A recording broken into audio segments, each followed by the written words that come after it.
tidak selamanya utuh.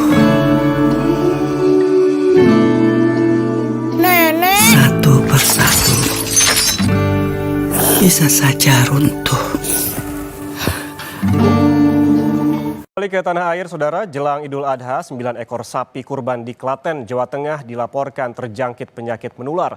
7 mati mendadak, sedangkan 2 ekor lainnya sakit. Menurut petugas, sapi diduga mati akibat terjangkit penyakit mulut dan kuku. 9 ekor sapi kurban di Desa Gemampir, Kecamatan Karangnongko, Klaten, Jawa Tengah mati mendadak.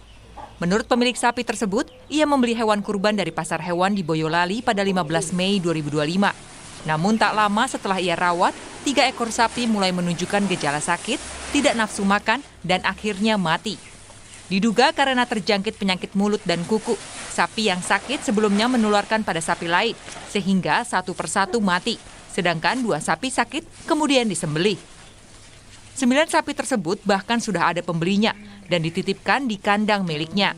Namun ia mengaku tetap mengganti semua sapi milik konsumen hingga mencapai sekitar 190 juta rupiah. Selang 20 hari itu nafsu makannya berkurang. Lalu sapi itu sudah saya obatin sampai 3 mantri, tapi juga tak sembuh.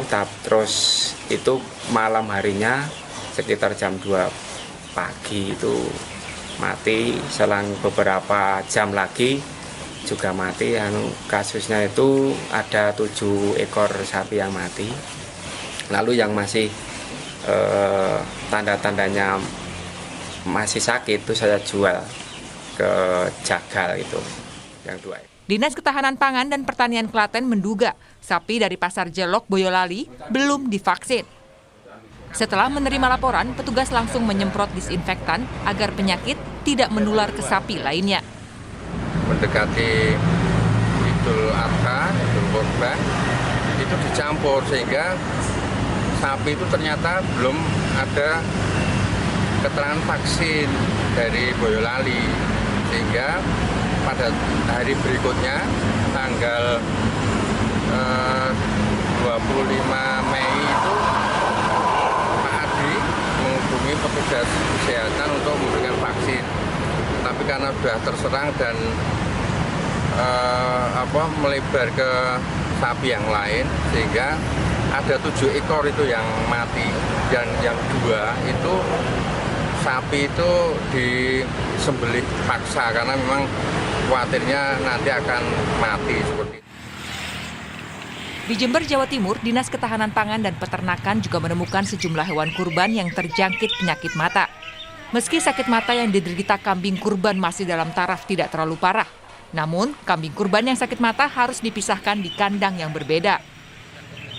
Tak hanya pemeriksaan kesehatan, petugas juga membagikan cairan disinfektan untuk membasmi virus atau penyakit yang dapat membahayakan ternak kambing.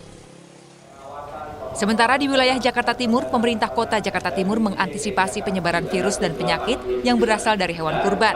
Pemerintah kota Jakarta Timur mengajak 109 petugas kesehatan hewan ke lokasi penjualan dan pemotongan hewan kurban. Apabila ditemukan hewan kurban yang sakit atau mengidap penyakit menular, akan langsung dilakukan pemisahan dan larangan menjual hewan kurban yang terdeteksi sakit. 109 personel dari petugas kesehatan ini berasal dari suku Dinas Ketahanan Pangan, Kelautan, dan Pertanian, dokter hewan, dan juga mahasiswa kedokteran hewan. Tim ini diterjunkan untuk memeriksa hewan kurban yang ada di 10 kecamatan di Jakarta Timur. Tak hanya pada hewan, pemeriksaan juga nanti dilakukan terhadap daging-daging hewan kurban yang telah disembelih untuk menghindari penyebaran virus maupun penyakit menular.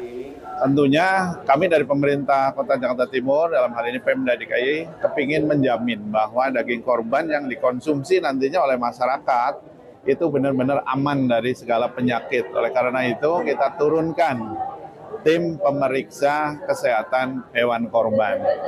Minta tolong jangan sampai ada yang terlewat.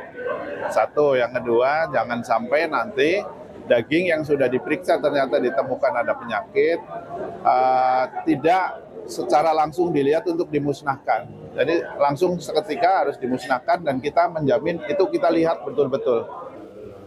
Selain pemeriksaan hewan kurban, pemerintah Kota Jakarta Timur juga melarang keras kepada warganya untuk membuang limbah kotoran dan sisa hewan kurban ke aliran sungai dan kali. Jika ditemukan, maka akan ada sanksi yang nantinya diberikan oleh pemerintah.